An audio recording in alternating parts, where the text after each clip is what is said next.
नमस्कार दोस्तों, स्वागत है आपका स्टेनो गुरुजी यूट्यूब चैनल में। दोस्तों आज की वीडियो में हम लोग प्रैक्टिस करेंगे 120 शब्द प्रति मिनट की स्पीड से डिक्टेशन का अभ्यास करेंगे और इस क्रम में ये हमारा 18वां वीडियो है। इससे पहले हमने 17 वीडियो बनाए हैं।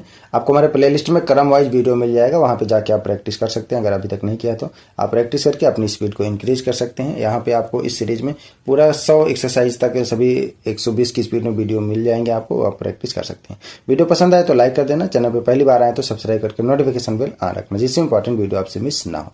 तो चलिए स्टार्ट। रेडी, 5 सेकंड, 120 शब्द प्रति मिनट की स्पीड से होगा। सभी लोग प्रैक्टिस करेंगे।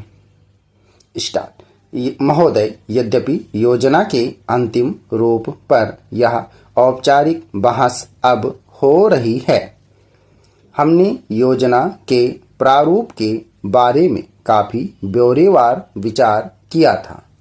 एक माननीय सदस्य ने कहा है कि योजना से ऐसा नहीं लगता कि कामों को निपटाने में तत्परता जरूरी है। मैं समझती हूँ कि योजना के प्रारूप और उसके अंतिम रूप में यही अंतर है। अंतिम रूप में हमने तात्कालिकता पर जोर दिया है, जिसका प्रमाण यह है कि उसमें आज की प्रमुख समस्याओं की पहचान की गई है, जैसे बेरोजगारी या क्षेत्रीय असंतुलन अथवा अन्य ऐसी ही बातें। इनमें से कुछ समस्याओं के समाधान में कोई विलंब नहीं होना चाहिए और उन्हें तत्काल दृढ़ निश्चय के साथ हल किया जाना चाहिए। लेकिन कुछ परिस्थितियां ऐसी होती हैं जिनमें हमें काम करना होता है। कुछ मान्य तरीके हुआ करते हैं। इनमें से एक है लोकतंत्री प्रक्रिया।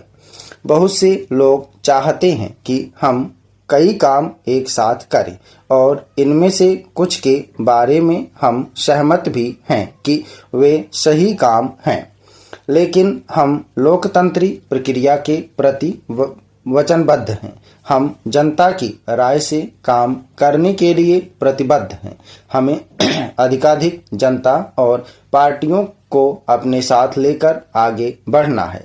मैं समझती हूँ कि अगर इससे हमारी गति कुछ धीमी भी रहती है तो भी हमारी प्रक्रिया को बल मिलता है और हम जो भी काम हाथ में लेते हैं उसे बल मिलता है। दूसरा तरीका मिश्रित अर्थव्यवस्था का है, जिससे शायद कुछ लोग सहमत नहीं हैं, लेकिन जिसे हमने अपने लिए निर्धारित किया है। ऐसी अर्थव्यवस्था की अनेक त्रुटियां भी होती हैं, लेकिन हमारे देश में आज जो परिस्थिति है उसमें हमारी सरकार, हमारे पूर्ववर्तियों और आज के सहयोगियों ने यह अनुभव किया कि हमें इस तरीके को अपनाकर चलना चाहिए।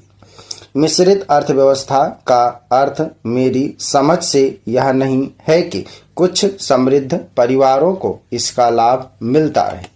कृषि या लघु उद्योग जैसे अनेक क्षेत्र कमजोर वर्गों के लाभ के लिए निजी क्षेत्र में रखे गए हैं और हमारी मिश्रित अर्थव्यवस्था के अंतर्गत अपने लिए लोगों को अनेक कार्यक्रम अपने हाथ में लेने के अलावा उनमें अपने लिए काम करना चाहिए। मुझे मालूम है कि स्वाधीनता के तुरंत बाद जो स्थिति उत्पन्न हुई थी उसका कुछ परिवारों, ग्रुपों, व्यावसायिक घरानों ने निजी स्वार्थ के लिए लाभ उठाया।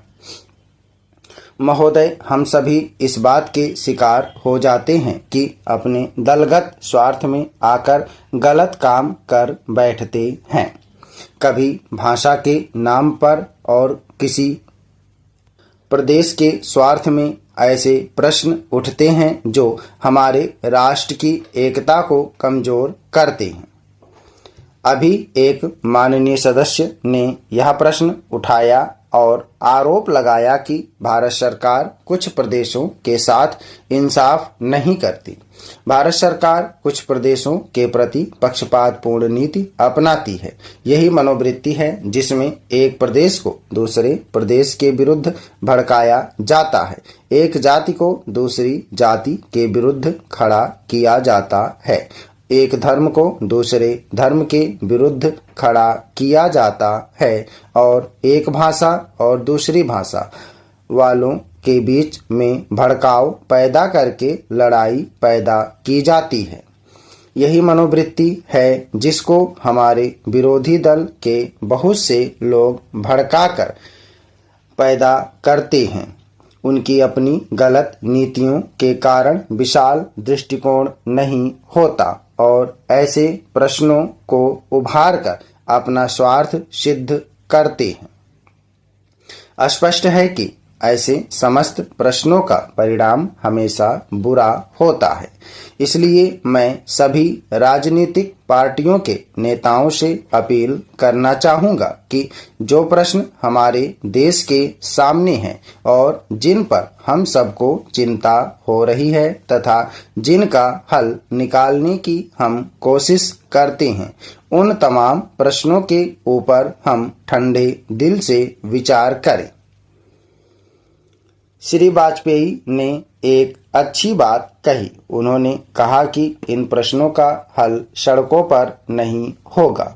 मैं उनसे इस बात में सहमत हूं कि इन प्रश्नों का हल प्रजातांत्रिक ढंग से ढूंढने का प्रयत्न करना चाहिए। हमें इनका हल प्रजातांत्रिक व्यवस्था के अंदर करना होगा। सड़कों के ऊपर इन प्रश्नों का हल नहीं हो सकता है। राजस्थान के अंदर जो अकाल पड़ा हुआ है और लोग मर रहे हैं, उसकी तरफ चिंता नहीं हो रही है। अब राजस्थान में जो संकट है और इस तरह के जो दूसरे प्रश्न हैं, उन पर हम लोग एक साथ बैठकर गंभीरता से विचार करें और उनका हल तलाश करें। खाली इस तरह से आरोप लगाने से और उपदेश देने से काम नहीं चलेगा। इस देश के अंदर बंगाल में बाढ़ से जनता पीड़ित हो रही थी और उसको अनाज, कपड़ा और जीवन की रोजमर्रा की आवश्यक सामग्री भेजने की कोशिश हो रही थी। महोदय, उस जमाने में रेलवे कर्मचारियों को भड़का करके हड़ताल करना और फलस्वरूप एक ऐसी व्यवस्था पैदा करना जिसके कारण बंगाल के पीड़ित लोगों की सहायता न की जा सकी, उचित कार्य था। लेकिन यह कार्य मेरे घर के भाइयों ने किया था। मेरा कहना है कि केवल उपदेश से काम नहीं चलता है। जब ऐसे प्रश्न आए तो उपदेशात्मक भाषाओं में ही फंसकर न रहा जाए, बल्कि आवश्यकता है कि ऐसे प्रश्नों पर सारे राजनीतिक दल देश हित को ध्यान में रखते हुए संजीदगी से विचार करें और उन सब का हल तलाश करें। आज श्री वाजपेयी ने प्रधानमंत्री पर कुछ आक्षेप किए। वे बड़े गुस्से में थे और इतने क्रोध में थे कि उन्होंने अपने मस्तिष्क का संतुलन खो दिया था। उन्होंने आरोप लगाया कि सरकारी कर्मचारियों के प्रयास से बड़ी बड़ी सभाएं की गईं। मैं वाजपेयी जी का गुस्सा और उनका असंतुलित होना समझ सकता हूं। उन्होंने यह भी कहा कि प्रधानमंत्री जी ने इन चुनावों के बीच अपने भाषणों में जनमानस को ऊपर उठाने की कोशिश नहीं की, मूलभूत प्रश्नों को देश के सामने रखने की कोशिश नहीं की और आज जो राष्ट्रीय दिक्कतें और परेशानियां हैं, उन पर जनता को शिक्षित करने की कोशिश नहीं की। प्रधानमंत्री ने अपने चुनाव भाषणों में देश के अंदर जो शक्तियां राष्ट्रीय एकता को भंग कर रही हैं, धर्म के नाम पर, जाति के नाम पर, भाषा के नाम पर या क्षेत्रीयता के नाम पर संकीर्णता की भावना पैदा कर रही हैं, जनता को उनसे सजग किया। प्रधानमंत्री जी ने इस बात को अनुभव किया था कि उत्तर प्रदेश, बिहार और उत्तर भारत के समस्त हिंदी बोलने वाले इलाकों में जनसंघ की संकीर्णता की भावना का प्रचार कर रहा है।